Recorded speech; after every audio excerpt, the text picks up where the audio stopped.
is the 17th day of March 2023 and you're just in time for another edition of TV47 News Updates, and we have so much lined up for you on our bulletin this afternoon. With us on our social media handles indicated at the bottom of your screen. Now with that said, my name is Dennis Otieno. I trust you're doing well. Welcome to the broadcast. Now on to our top story this afternoon. The Azimio coalition-led party leader Raila Odinga is currently on a charm offensive in Kiambu County, where the leaders are mobilizing residents to turn up for Monday's mass action in Nairobi.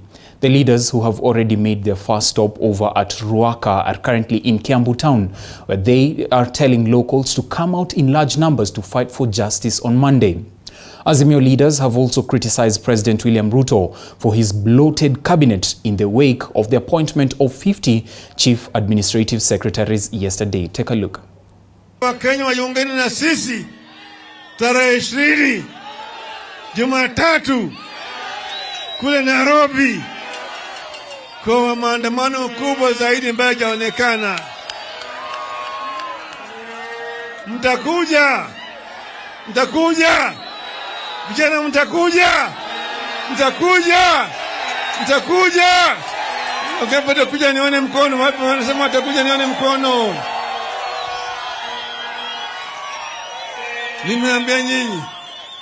Niambia nyinyi siri. Nyinyi mna haki. Pili, mna uwezo. Tatu, Mungu unaweza kuwa na nia ya kuleta mabadiliko katika taifa lenu. Sio?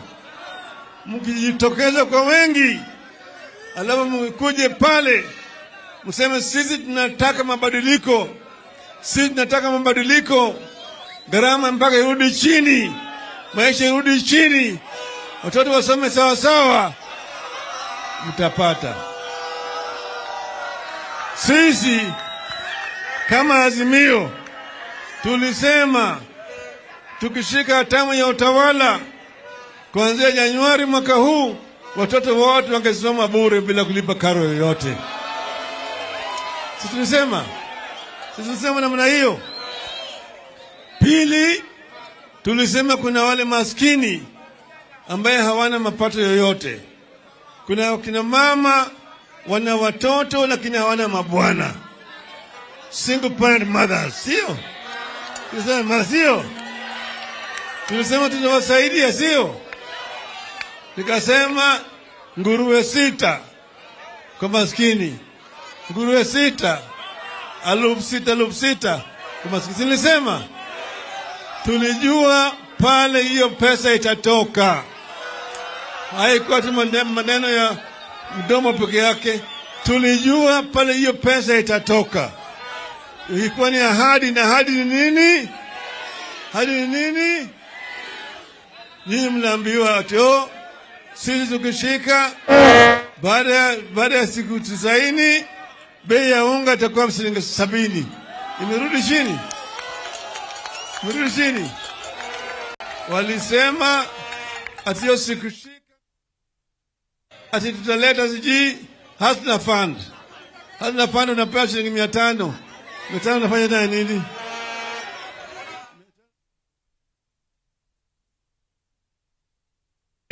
Chukueni hiyo pesa, lakini hapana rudisha.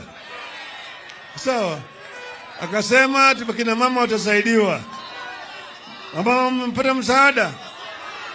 msaada. Akasema kutakuwa na ajira kwa vijana. Kazi kwa vijana mmepata? Afadhali wakati ya uhuru kulikuwa na kazi mtaani. Sikuwa na kazi mtaani. It is the Azimio la Umoja party leader Raila Odinga who's currently addressing the public in Kiambu County, of course urging members of the public to hold the President William Ruto to account over the manifesto he provided to them, of course, while he gets to prepare the people for the rally on Monday. Well, the call as of now is to promote peace at all times. But moving on, religious leaders from Machakos County have urged President William Ruto to hold talks with Azimio la Umoja leader Raila Odinga for the sake of peace. Speaking to the press, the religious leaders led by Bishop Joseph Mutungi of the Machakos ACK Church now want Raila to reconsider his decision to hold the mass demonstration scheduled for Monday the 20th, saying the move might cause chaos. The religious leaders have made a clarion call to the president and the opposition leader to resolve their differences whilst upholding peace. Jambo ambalo linahusu demonstrations. Msimamo wetu kama kanisa na viongozi ni kwamba jambo hili hatuoni kama linalete amani, na kusudi yake haisi ya kuweka Wakenya pamoja. Ya pili ni kwamba tuko na katiba ambao inatawala sisi zote na hakuna mmoja ambaye ako juu ya katiba. Na tungeomba mwito kwa viongozi, zaidi wale ambao wanasema watatembea hadi Ikulu, wafikirie tena, na kama tungeulizwa mbele ya kufanya hayo tarehe 20, wangejaribu njia zozote za kuweza kuzungumzia mambo haya kwa njia ya kikatiba na njia ni ya mazungumzo, na waweze kuita hata kama ni rais wa nchi hii waketi pamoja. Kitu ambacho kwamba tungeomba taifa letu la Kenya lina haja zaidi. Hali ya kiuchumi ni kweli, maisha imepanda, gharama vitu vimepanda, hali imekuwa ngumu katika hali ya kimaisha. Kwa maana hiyo tungemwomba kiongozi wa maandamano kwamba ni Bwana Raila aweze kurudi chini na kukaa na president wetu wa kitaifa, serikali yetu ya taifa Bwana Ruto, wakae chini waweze kuzungumza, kuweza kutatua tatizo lile lilioko kati yao hao wawili. Now, to a sad turn of events in Kamulu, where one person is reported dead as 3 nurse serious injuries at the Ruai Family Hospital following a road accident in Kamulu, Machakos County. Area residents have decried poor roads as the main cause for the accident, which involves a private car and a public service vehicle. But the PSV driver maintains that the motorist was speeding. A call has now been made to relevant authorities to reconstruct the road and erect road bumps. Hapa kutoka Kamulu, niteremka hapa stage inaitwa Reflector, mpatana na accident. Na kidogo nimetoka hapa yake kwa speed sana, kile kama niliona. Sasa mimi nikakosa mwelekeo, nilipita pale. Ni kama kuna watu wameumia ama wameumia, najua baadaye. Hiyo ni gari dogo, tuseme ni careless. Jua alikuwa mtu amekuja speed sana kama vile overtake. President William Ruto unaona maadili mingi sana, lakini hata kutoka hapa mpaka niweko bump moja mpaka Kamulu. May the soul of the bereaved rest in eternal peace. Now, the Directorate of Criminal Investigations, DCI, has concluded its first phase of investigation of the death of Geoffrey Mwathi alias Jeff. The first phase included interviewing the first cluster of witnesses in the case, forensic examination of the scene, and the retrieval of CCTV footages that captured the deceased's last moments. The DCI sleuths from the Homicide Department are now set to interrogate several persons of interest in the case. However, a section of Kenyans have lamented that the investigations to the death of the 23-year-old are taking a snail's pace, further calling for the arrest of DJ Fatso, a key person of interest on the case. They could have told us that we have arrested a suspect in this case. If it was suicidal, it was a matter of influence. Who influenced him to do that? If it was suicidal, maybe he felt something in his heart and he said that this thing will kill me. So you are asking me about the DCI. Not only the DCI, I don't have any trust in any police. United by the name Kenya. We are Kenyan. And that is why we are standing up for justice. Because today it is Jeff, but tomorrow it is you. And just for kuzuia kesho isijirudie tena, ndio maana tumeandamana na ndio maana we are crying for justice. The management of St. Batia Girls High School in West Pokot County are calling on the government and leaders in the region to intervene and help construct more dormitories in the school. According to the school principal, some students are forced to sleep in the garage meant for the school bus, as others have to share beds due to the high number of students admitted at the school this year. Parents and other stakeholders have also expressed fears that the girls could be facing high health risks due to the situation. Mwaka huu tumepokea wanafunzi wa kidato cha kwanza 263. Umeona imekuwa ni ngumu hata na sisi kuweza kuwaweka hapa. Kwa hivyo tuko na uchache wa mabweni katika shule yetu. Tuko na mabweni 3 na kila bweni inabeba watoto 200 na kitu. Na unajua bweni moja ilikuwa imejengwa kwa watoto 50 peke yake. Kwa hivyo unaona hiyo population, hiyo idadi ya wanafunzi ni kubwa zaidi. Kwa hivyo wakati wa sasa tuko na bweni 5 peke yake, lakini tunahitaji bweni 10 ili iweze kuwaweka mahali pazuri na wasikue na hiyo pressure. Sababu sasa wanalala juu wawili, chini wawili. Unaona? Kitanda kimoja, deck moja, watoto 4.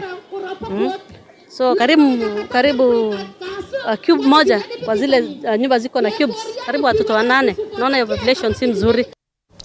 Azimio la Umoja calls for mass action have been met with mixed reactions in Isiolo County as women representative and ODM party officials differ.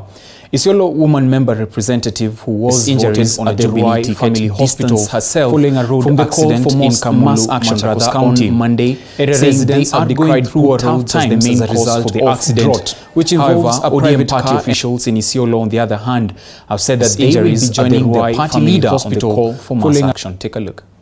Mimi nataka kusema sikubaliani na baba kufanya hiyo mambo, kwa sababu kiangalia upande hii ya county ama upande hii ya region yetu ya Northern Kenya, sisi tuko na shida nyingi sana. Tumefanya uchaguzi juzi tukamaliza. Kabla uchaguzi tumekuwa tukiendelea na ukame ambaye imetuweka njaa miaka 4 sasa inaelekea 5. Kabla hiyo ukame tulikuwa na COVID ambaye pia ilikuwa na shida zake na si pia tulikuwa affected. Kabla hiyo tulikuwa na locusts ambaye ilivamia resources yetu tukapata shida. Hizi vitu zote ukiangalia imekuwa ikitufanya dhaifu. Njaa mingi. Sasa hii ukiangalia Northern Kenya nzima watu wamepoteza mali, wamekuwa maskini. Ni kama kila mtu sasa ni maskini. Sisi tunataka kusikia program ambayo itatufanyia restocking. Baba alishinda na alipata na 8 million, alipata 5.1. So ile kitu tunasema baba, tumejitokeza sisi kama watu wa Isiolo. Tumesema tuko na wewe mpaka dakika ya mwisho. Mass action jana ulifungua na jeshi lako. Hawa ni baadhi ya viongozi. So jeshi yako wako tayari. Ukisema tufanye vile unataka tufanye, tutafanya. And when you get to think about that situation in Isiolo County, I mean, both parties actually make a lot of sense. When you think about what the woman representative is saying is absolutely considerate to the people, or rather the residents of Isiolo County, that they're facing drought and it would be against the call of action brought about by Raila Odinga to rally against the current government, that is the Kenya Kwanza government, of course, to hold the president account. But when you think about the tough times that they're facing against Mother Nature, facing the drought situation, it is quite troubling for some of the residents of Isiolo County to take part in the protest. But also, some of the leaders in Isiolo County going ahead to say that they will rally behind Raila Odinga and hold President William Ruto to account. Remember, in their manifesto, they promised Kenyans so many things which they're yet to deliver. That is the Kenya Kwanza government, led by President William Ruto as well as Rigathi Gachagua. It is a very intense moment, and we're yet to see how everything is going to unravel. But like we heard it from the clergy, urging both the president and Raila Odinga to have talks and have that handshake so that peace is going to prevail in the country. Of course, our reporters are going to be following keenly on that situation, and they will be updating us further on it as it develops in all our bulletins. But moving on, the Mombasa County Executive Committee member, Departments of Lands and Planning, Mohamed Hussein Mohamed, has started to hit the ground running 2 days after he was sworn into the docket, as he has issued stern notices to landowners in Mombasa, requiring them to comply with the law by ensuring that their land rates are paid on time. which happens to be on January 1st every year. While giving up grace period until 31st of March, Mohammed cites that a heavy penalty will be issued to the defiant. The young CS has at the same time announced that his department will soon update the Mombasa land valuation role so as to help the county government to carry out better urban planning. Of criminal investigations, revenue collection has concluded through land rates phase of investigation on housing investors to adhere to the Physical Planning Act. To enable those who have not yet paid their dues to do the first so phase included interviewing the first cluster of witnesses in the case. Failure to adhere to these deadlines, a penalty of 3% of land rates due will accrue monthly. Land rates is one of the on-source revenue streams that will enable the county to finance development projects and enhance service delivery for all. The county government hereby notifies the members of the public that after an internal audit, it has come to our attention that there has been fraudulent clearances of land rates, with or without the knowledge of the landowners. The department will publicize a list of the affected land parcels in the coming week. We request landowners affected to provide an official payment receipt issued by the county government or bank slips or M-Pesa payment proof within 7 days of the public notice advertisement, failure of which the land rates clearance shall be revoked and figures reversed to the original default sum. Cotton farmers from Western and Nyanza regions have a reason to smile after the national government injected a whopping 50 million shillings in purchasing cotton seeds, or rather BT cotton seeds, for farmers in the region. Speaking at Mulwanda Ginnery in Samia Sub-County, Busia County, during the launch of BT cotton seed distribution to farmers in Busia and inspection of the facility, Principal Secretary, Ministry of Agriculture, Dr. Juma Muhwana, has reiterated the government's commitment to upscaling cotton farming in the country, even as he warned farmers against selling the seedlings that they have received. However, farmers from Samia, Matayos and Bunyala are calling on the national and county governments to intervene in order to eliminate some of the challenges facing cotton farming, such as outdated laws, low cotton prices and costly farm inputs. The act, the reason why cotton production failed during those days is because of the legislation. Bad legislation during those days. Hao wakulima wawe na right ya kupanda pamba, wawe na right ya kuuza mahali wanataka, pia wawe na right of either planting it or not planting it when the prices are low. But as I know, we are deep inside reviving cotton. Calling on the government and leaders in the region to intervene and help construct more dormitories in the school. According to the school principal, some students are forced to sleep in the garage meant for the school bus, as others have to share beds due to the high number of students admitted at the school this year. Parents and other stakeholders have also expressed fears that the girls could be facing high health risks due to the situation. Mwaka huu tumepokea wanafunzi wa kidato cha kwanza 263. County are calling is the most important extension services. Wale ambao walikuwa wamefundishwa mambo ya kulima ni wazee kama hawa. Tunaomba in your budget mtoe vitu mingi sana, but focus more in extension services. Meanwhile, the 11th summit of the Lake Region Economic Bloc, Al-Reb, that saw various players from the region tackling major issues and problems has come to an end. The summit, that was chaired by Kisumu County Governor Professor Peter Anyang' Nyong'o, resolved on the region's top priority in the resolutions on privatization of the sugar sector by government, creation of state-owned companies to cater for sugar deficits, establish an integrated health record system, among others. The future of the sugar industry in the Lake region is to promote increased utilization of byproducts from the sugar sector. 3, invest in an integrated industrial park of the Lake region anchored on the sugar industry. 4, champion for the establishment of a publicly owned company to import and supply sugar whenever deficits arise. Profit from this venture will be plowed back to the sugar sector. And 5, work with the national government to implement recommendations of the Sugar Task Force report that was presented to the President. LREP leaders will meet the President to discuss this matter. 6, urge the national government to consider fiscal policies and trade agreements that protect the sugar sector, which is a strategic economic venture.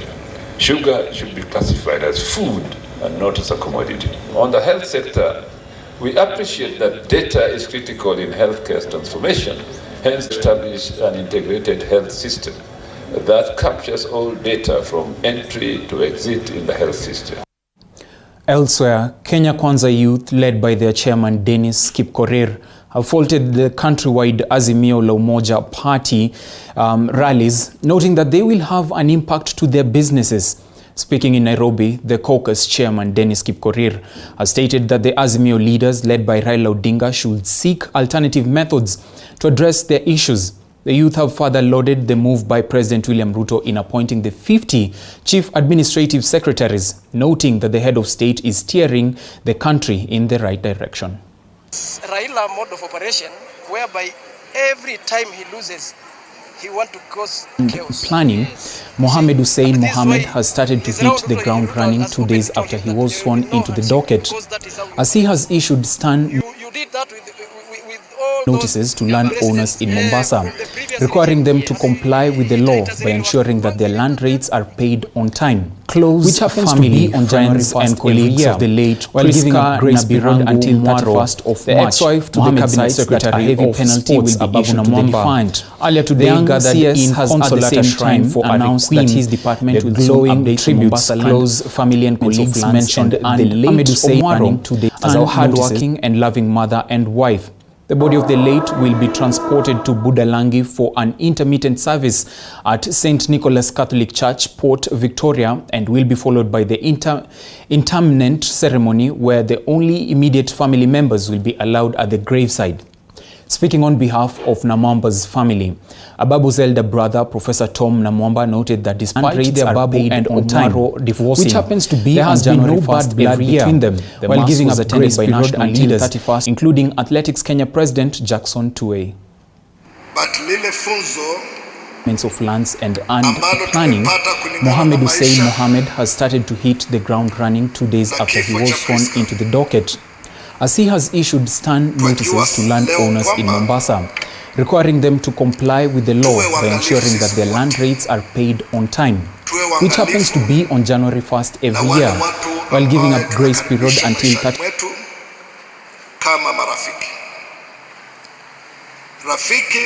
which happens to be on January 1st every year with the law by ensuring that their land rates are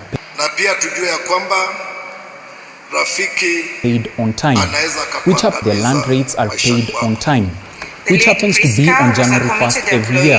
Who had given the company over 12 years of service. Having been employed as a service supervisor, she steadily climbed the career ladder to a senior